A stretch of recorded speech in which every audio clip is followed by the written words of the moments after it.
Misantla es un enorme mosaico de cultura y tradiciones, aportadas principalmente por los indígenas, y dentro de esa escultura histórica de Misantla encontramos la Congregación de los Ídolos.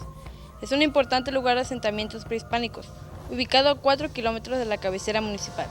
De este lugar provienen grandes piezas arqueológicas, que hoy se exhiben en el Museo de Antropología e Historia de la capital de nuestro estado. Otros ejemplares se exponen en el Jardín de los Ídolos, que está ubicado en el centro de Misantla. El sitio arqueológico de los Ídolos es un excelente ejemplo, en donde es posible integrar el patrimonio arqueológico y el natural y fomentar la conservación integral de esta zona arqueológica del estado de Veracruz.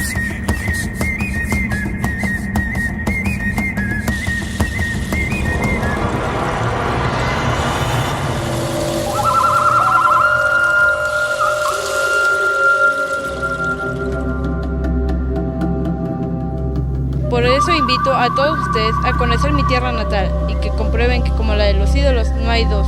Vengan y disfrútenlo.